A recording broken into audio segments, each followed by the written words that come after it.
Hi there, Hula Hoop 102ers. I'm just going to recap the sequence that we learned this week. What we talked about was going from the coin roll into this hinge and spinning it on our waist. So let's start with our coin roll. Just a reminder, we want our hands starting here, so not quite out at 3 and 9.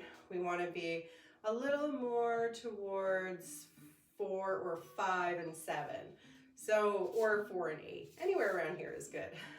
If you're going to start it from here, you want to be 10 and 2 area. Okay, so the hoop is behind me. Just as a reminder, from here, we're going to roll it behind us and drive it to the center.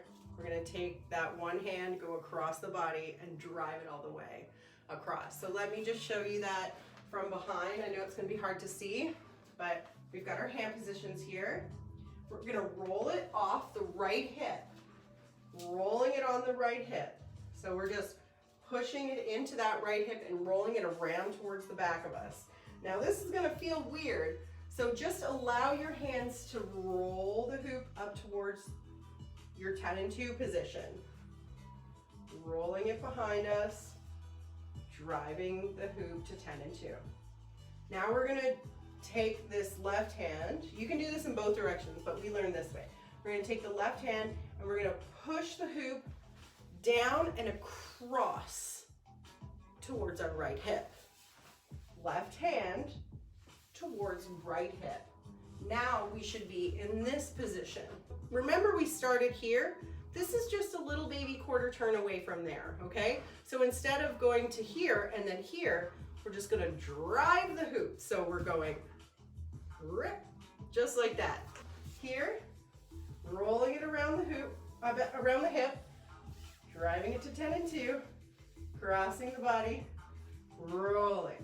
The one common mistake that I see is when people bring it to this position, they allow the hoop to fall, which is not necessarily wrong, but it's going to be, you know, just a little less tight, okay? So this is what I look like. I'm rolling instead of letting the hoop fall forward, okay? Hope that makes sense. And once we end up in this position, this is where we do the transition. The transition is a hinge. Notice how I didn't swing or move my arms. I used the power of my grip to send it back and forth like a door on hinges. So the hinges actually don't move, right? On a door, the door is doing the swinging. So we have to be the hinges here in this case. We will go all the way around to this position. Allow the hoop on our left, swing out and all the way around behind us. Here's where I think some of us were getting a little caught. We actually have to twist and flip our grip. We just have to twist our hand and open our palm so that we can bring the hoop over our body. So we're here, hinging. We're hinging off all the way around the body. And as that happens, my hand is just going to re-grip. My thumb is down. I'm going to go thumbs up now, so that when I go to send it around my body, it'll be in this position, right?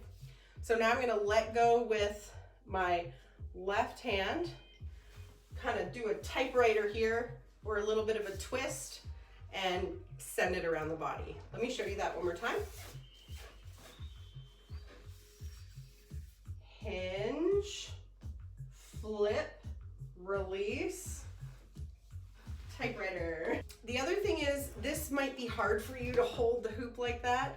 So I always recommend bring your elbow in, use your entire arm to push the hoop into your body so that you can hold it up nice and straight. It does take a little bit of practice to figure out tension here, but I'm pushing it into my lower back. Otherwise, it's really hard to hold that hoop up. So one more time, doing my coin rolls, dancing around.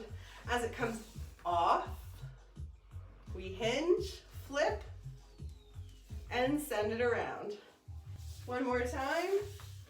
Here we go, coin roll, hinge, flip, release, nice twist, send it around. Yay! So there you go, a little off body to on body transition.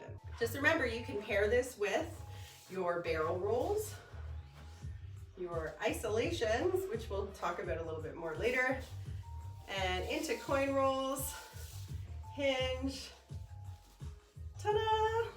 I hope you enjoyed this tutorial on coin rolls to waist hooping.